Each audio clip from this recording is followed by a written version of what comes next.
Muito bem, meus amados. Mas o Senhor Jesus a todos. Amém. Pode se assentar. Eu, na verdade, fiz um apanhado sobre o que dizem de Jesus, né? Fiz um esboço para pregar uma mensagem, mas não é isso que eu vou pregar. Glória a Deus, Espírito Santo. Deus lindo, aleluia. Então, João diz sobre Jesus que Jesus é o bom pastor. É mesmo. Mateus 16 diz que ele era o Cristo, o Filho do Deus vivo. Isaías 9:6 diz que ele era maravilhoso, conselheiro de Deus forte, Pai da eternidade e príncipe da paz. Tudo isso são as qualidades de Jesus que nos traz segurança em nos lançarmos a Ele e nos tornarmos dependentes, né? Malaquias diz que ele era o sol da justiça. Jó diz que ele é o Redentor que vive. Apocalipse 19:11 diz que ele é fiel e verdadeiro. Apocalipse 19:3 diz que ele é a palavra de Deus. Apocalipse 19:16 diz que ele é Rei dos reis e Senhor dos senhores. E o povo todo disse que ele era algum profeta. Mas não é a mensagem, não é essa. Deus me levou por outro caminho. Eu quero compartilhar com você Romanos, no capítulo 7, a partir do versículo 9. E você pode ficar tranquilo, eu quero fazer uma explanaçãozinha antes de entrar nesse texto para compartilhar o texto da palavra de Deus. Com muita singeleza, muita simplicidade nesta noite, uma coisa mais íntima. Nós estamos aqui num momento tão singular, tão íntimo, tão especial, né? Esta palavra de Deus aqui, ela nos fala a respeito do apóstolo São Paulo. O apóstolo São Paulo, ele era de uma família nobre, o pai dele era um empresário numa das cidades que pertencia a Roma. E nessa cidade, ele se criou, filho de uma família abastada, e ele se criou no centro do intelecto do momento. Até a idade de 15 anos, o menino ele era treinado, preparado, e ele tinha um pedagogo à disposição da família, só para ensinar os filhos daquela família, e ele teve, e por isso ele vai dizer que a lei nos serviu de aio, ou seja, a lei foi para nós, é como foi esse pedagogo para ele. Foi conduzindo, até chegar num momento importante de toda a vida dele. A lei levou todo o homem, foi empurrando, até ele chegar no momento em que ele teria um encontro com Jesus. Seria um ponto, seria o ápice da vida dele. E ali, a vida dele ia ser decidida. Então, a lei vinha fazendo pressão, até chegar nessa porta. Só tinha uma porta de escape, não tinha para onde ir. E essa porta é Jesus. Uma porta estreita, porque todo homem vinha pelo caminho largo. Mas ali ele teve que se estreitar para poder entrar por aquela porta. Ou ele era esmagado pelo mundo. Então, com 15 anos de idade, era comum o jovem, o adolescente, ele estava preparado para escolher. Ou ele ia para uma escola se formar oficial da guarda pretoriana de Roma, ser um alto oficial das forças romanas, ou ele podia escolher um outro caminho para ele estudar, fazer uma faculdade, se formar para a vida como ele quisesse. Os pais de Paulo, que então era Saulo ainda, escolheram mandar ele para Jerusalém, para a Terra Santa, e ele tinha lá uma irmã, né? E ele foi morar com ela lá em Jerusalém e foi estudar. Então, ao invés dele fazer a faculdade de formação da guarda pretoriana, ele foi ser ele foi para a escola teológica estudar a história de Israel, estudar a história dos seus antepassados. Enfim, foi para a faculdade de Gamaliel e lá ele estudou, se formou, e quando ele se formou e tornou-se um doutor, um homem super intelectual, dominando os idiomas da época, que o forte era o grego, mas o grego, o latim, o hebraico, ele dominava tudo isso aí. Então ele se tornou um super intelectual, um grande filósofo, um super intelectual. Mas chegou um momento cruciante em que ele teria um encontro com o cristianismo. Ele, como judeu, como doutor da lei, ele teria um encontro com o cristianismo. E aqui, nós entramos nesse texto aqui. Ele veio caminhando, e a caminho de Damasco, ele já tinha se tornado uma autoridade, ele estava perseguindo os cristãos, porque a religião judaica combatia o cristianismo estava nascendo, fazia 6 anos que Jesus havia subido aos céus, então o cristianismo estava começando, né? 6 anos depois disso, então, ele vem como uma grande autoridade de Roma, e ele vem para achar qualquer cristão adorando a Jesus e prendê-lo, e veio caçando, e ele tem um encontro no caminho de Damasco, ele tem um encontro com Jesus, espiritualmente falando, mas que se materializou para ele, e o susto foi tão grande, que a Bíblia e a história vai dizer que ele caiu no chão, ficou cego, e ali ele teve uma conversa com Jesus, um diálogo com Jesus, ficou cego por 3 dias. Nesses 3 dias ele teve visões extraordinárias, e segundo o entendimento, nesses 3 dias de cegueira, ele foi arrebatado ao 3º céu. E ele vai dizer, depois, futuramente, ele vai dizer, há 14 anos, se no corpo, se fora do corpo, não sei. Então as experiências dele já começaram, as experiências espirituais ali. Então veja bem, no capítulo 7, versículo 9 em diante, diz assim: e eu, em algum tempo, vivia sem lei, mas vindo o mandamento, reviveu o pecado e eu morri.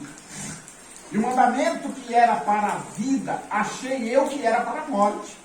Porque o pecado, tomando ocasião pelo mandamento, me enganou e por ele me matou. Assim a lei é santa e o mandamento santo, justo e bom. Logo, tornou-se-me o bom em morte? De modo nenhum. Mas o pecado, para que se mostrasse pecado, operou em mim a morte pelo bem, a fim de que pelo mandamento o pecado se fizesse excessivamente maligno. Porque bem sabemos que a lei é espiritual, mas eu sou carnal, vendido sobre o pecado. Porque o que faço não aprovo, pois o que eu quero, isso não faço. Mas o que aborreço, o que me desagrada, isso eu faço. E se faço o que não quero, consinto com a lei que é boa. Mas de maneira que agora já não sou eu que faço isso, mas o pecado que habita em mim. Porque eu sei que em mim, isto é, na minha carne, não habita bem algum. E com efeito, o querer está em mim, mas não consigo realizar o bem. Porque não faço o bem que quero, mas o mal que eu não quero, esse faço. Ora, se eu faço o mal que não quero, já não faço eu, mas o pecado que habita em mim. Acho então esta lei em mim, que quando quero fazer o bem, o mal está comigo. Porque segundo o homem interior, tenho prazer na lei de Deus. Mas vejo nos meus membros outra lei, que batalha contra a lei do meu entendimento, e me prende debaixo da lei do pecado, que está nos meus membros. Miserável homem que sou! Quem me livrará do corpo dessa morte? Então, meus amados, a gente entende aqui que ele está dizendo que ele vivia por viver, ele vivia simplesmente, com toda o seu cabedal de intelecto, a sua capacidade de conhecimento, sua capacidade intelectual, os bens financeiros que ele desfrutava, ele não tinha limite nem horizonte. Mas um dia a religião o pegou, A lei confrontou ele e ele ficou totalmente desnorteado. Então ele queria, mas ele não conseguia. E aí nós encontramos ele aqui numa crise existencial. Irmãos, ele já tinha se rendido a Jesus, ele já estava fazendo a obra, já estava envolvido, mas ele foi tomado por uma crise existencial, uma confusão de pensamento, ele não sabia o que fazer. Será que eu abraço essa causa mesmo para valer e me entrego a esse Jesus morto, aí, Jesus, que dizem que ressuscitou, e que eu sou uma testemunha pelas experiências chocantes e agressivas que tive com ele, mais do que os outros? Quando me deparei com ele, eu fui muito mais agredido pelo meu pecado que estava em mim. A minha consciência aguçou-se de tal forma que eu fiquei desnorteado, perdido, angustiado, aflito, procurando paz sem encontrar. Porque quando eu queria me lançar a ele, via uma santidade tão extraordinária nele, olhava para o meu interior e dizia: não posso. Eu não tenho força, eu não vou conseguir. Olha aí, Jesus. Ainda que eu me entrego, mas ele é tão santo, tão majestoso, eu ouvi a sua voz. Coisa linda, Deus. E ele me descreveu no capítulo 9 de Atos, diz que chamou ele de touro selvagem. Se você é um touro, aquele touro selvagem, agressivo, brutamonte, que dá amarrada para cá, chifrada para lá, coice para lá, partindo para cima da minha igreja, partindo para cima do meu cristianismo e até de mim. E quando eu caí por terra e fiquei cego, e ele falou comigo, e eu ouvi a sua voz e entendi perfeitamente o que ele dizia para mim. Eu era uma besta bruta sem entendimento, uma fera pronto para devorar os homens que eu considerava adoradores desse morto que ressuscitou. Me deparando a isso, ninguém melhor do que eu teve um encontro e uma visão e ouviu o que eu ouvi dele. Eu vi ele resplandecer como o sol da justiça, Jesus. uma luz tão gloriosa que me cegou os olhos. Olha aí, Deus. Eu vi isso. E ele falou comigo. E ele não só falou comigo, como me pegou pelos chifres. E eu sem força caí aos seus pés. E ele me dobrou o pescoço grosso e forte de touro selvagem. Porque Jesus diz para ele: duro é para ti recalcitrar contra os aguilhões. Recalcitrar, quem recalcitrava é esse touro selvagem, indomável, que era laçado na pradaria do deserto por muitos homens, muitas cordas, e não conseguiam dominá-lo. Então Jesus chama ele daquele touro selvagem. Tu estás recalcitrando. Só quem recalcitrava eram os touros selvagens, violentos. Então Jesus chama ele literalmente de touro selvagem. Mas aqui ele já diz assim: eu era uma besta bruta sem entendimento. Havia músculo, dentes grandes, unhas grandes, mas não havia entendimento, não havia sentimento. E eu caçava os do caminho, e eu os procurava. E a Bíblia vai dizer que ele invadia as casas, arrastando, batendo e matando. Invadindo as casas onde ele investigava e tinha crente lá dentro, ele invadia e arrastava e saía matando, massacrando. Mas ele teve um encontro com Jesus, ele teve um encontro pessoal com Jesus. Aí o homem desapareceu, ele desmontou, e aqui nós pegamos ele confuso, desnorteado, e dizendo: mas eu sei que esse caminho é bom, e quero fazer isso, mas eu não consigo fazer. Não há em mim entendimento e humildade para pedir a Ele que dirija os meus passos, o meu pensar e o meu caminhar. Ainda quero ir pela minha competência, pela minha força, e quando vejo que eu não consigo, eu fico desesperado, e aí o Espírito dele me leva lá atrás para eu começar de novo na direção dele, na condução dele, entregando-me a Ele para que Ele faça, Ele realize. Olha aí, Jesus. Porque a palavra de Deus diz que é Cristo em nós, esperança da glória. Glória a Deus. Aleluia. Aleluia. Oh, Jesus. Aleluia. Glória a Jesus. E aí, irmão, nós lemos esse texto aqui, é de difícil entendimento. Sim, claro, ele está narrando a confusão, o turbilhão que está dentro do coração. Esse homem está a tempo de uma bomba ambulante, ele está em ponto de ou morrer de depressão ou explodir como uma bomba. Porque ele conheceu a Cristo, ele teve um encontro com Cristo, ele viu a Cristo, mas ele sabia o miserável que ele era. É, Jesus. E ele vai dizer aqui, miserável homem que sou. E esmurrava os peitos, miserável homem que sou. Ele via a miséria dele. Porque ele viu o santo.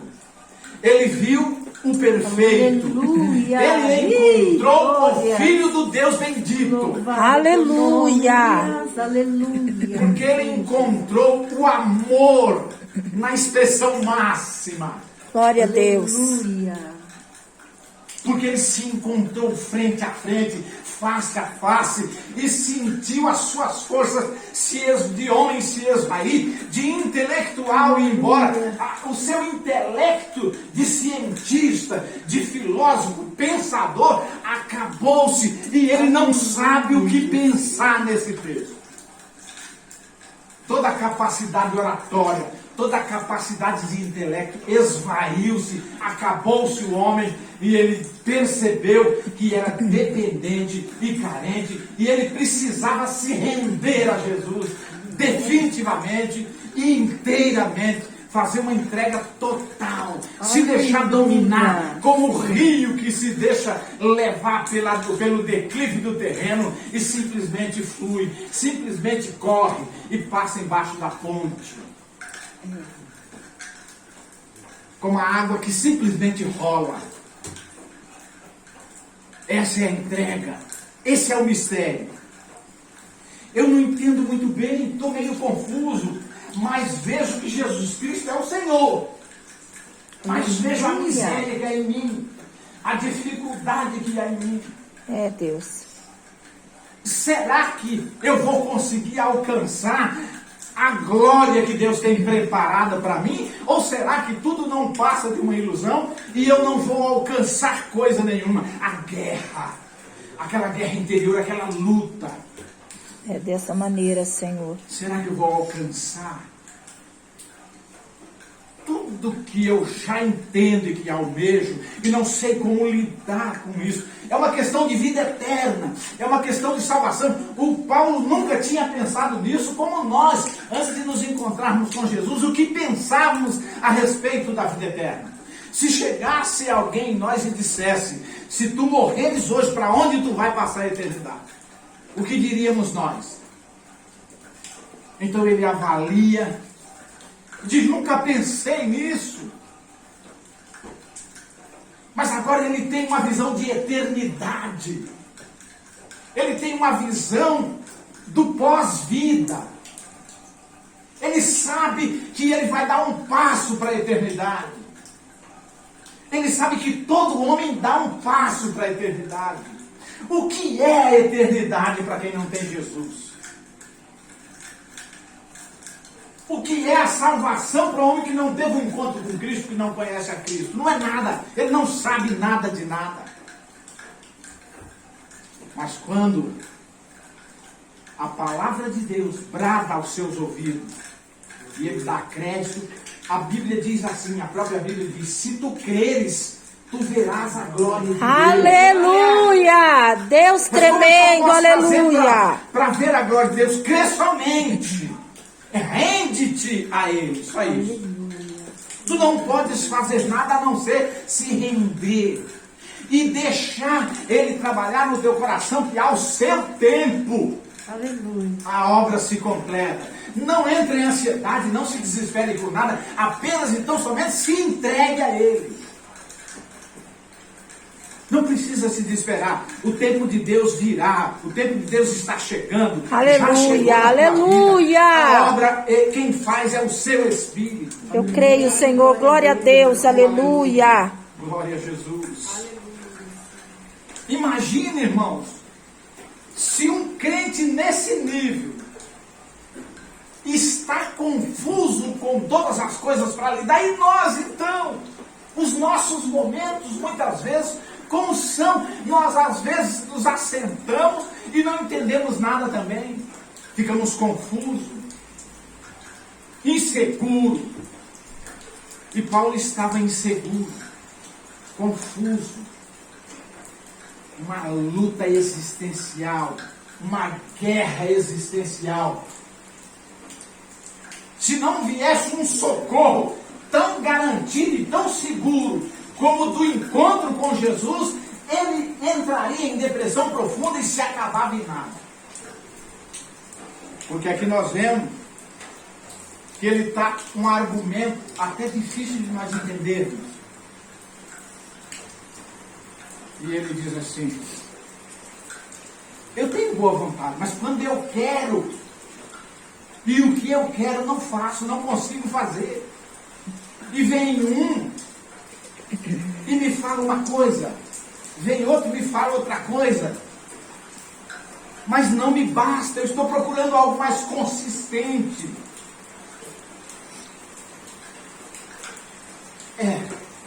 Não passo de um miserável. Miserável homem que sou. Miserável não. Joia preciosa. Esse pensamento não cabe para aquele que está na mão de Cristo Jesus, que já teve um encontro com Ele. Não cabe. Ele diz aqui, miserável, mas o Espírito de Deus não. Você é precioso aos olhos de Deus. Ele já te conhece. Você deu crédito. Irmão, se creres, verás a glória de Deus. Se você crê no Evangelho, crer não é ter fé. Crer é dar crédito, é considerar bom para ouvir. E se você fizer isso, se você parar para dar o seu ouvido à pregação do Evangelho, o anzol de Jesus ele está na sua boca. Você poderá ir por pedra, por águas distantes, mas Ele vai te dando linha, mas você já está no anzol de Deus. Você já está seguro e de maneira nenhuma Ele lançará fora. E aí Ele diz, miserável homem que sou, não. Você é precioso para mim, eu te amo, eu te Aleluia! Bendito o nome santo do Senhor. Eu te gerei, fui eu que te fiz. Conheço célula por célula. Vem pra cá, ó. Vem pra cá. Cadeira, vem pra cá. Conheço célula por célula. Conheço a tua corrente sanguínea. Conheço o teu sistema nervoso. Sei da tua força e sei da tua fraqueza. Você é meu. Glória a Deus, aleluia. Você é meu. Eu sou Jesus. É privilégio, aleluia. E aí ele começa a cair na real. Aí no versículo 25 ele diz assim, mas dou graças a Deus por Jesus Cristo nosso Senhor, assim que eu mesmo com entendimento sirvo a lei de Deus, mas com a carne a lei do pecado. E de repente, quando tudo parecia confuso e perdido, irmãos, o Espírito de Deus, como uma brisa suave, aleluia, calma, aleluia, doce, aleluia, mansa e meiga. É bem assim, Jesus, Antes de aleluia. entrar no seu ouvido, entrou pelo seu coração. Aleluia. E diz para ele assim, as coisas que os teus olhos nunca viram, o ouvido não ouviu, está entrando no coração teu agora, homem. Glória a Deus. As coisas que os olhos não viram, o ouvido não ouviu, não dá para desejar. Mas você ouviu a minha voz. Você me viu. Agora o meu Espírito vai entrar pelo teu coração. As coisas que os olhos nunca viram, não dá para desejar. Você não sabe o que é. É o que eu tenho para você. É a experiência que eu vou te dar agora. E eu creio, no seu aleluia. coração, e saiu no seu ouvido e sussurrou no seu ouvido a seguinte frase: acaba-se Nesse momento teu desespero. Glória a Deus. E assoprou no ouvido de Paulo, dizendo: agora, pois, nenhuma condenação existe mais. Para quem está Bendito o nome santo do Senhor. Aleluia. segundo a carne, mas segundo o Espírito. Muito suavemente, muito delicadamente, muito docilmente, o Espírito de Deus sussurrou no seu ouvido e disse ainda por cima: aquieta-te, aquieta o teu coração, acalma-te e apenas e tão somente escreve, porque o que acontece nesse momento contigo vai acontecer com o meu servo amanhã, vai acontecer Glória com a o meu Deus. servo lá no ano 2002. Glória a Deus. E eu quero esse socorro meu escrito para que ele encontre refúgio nessa palavra. Aleluia, Deus.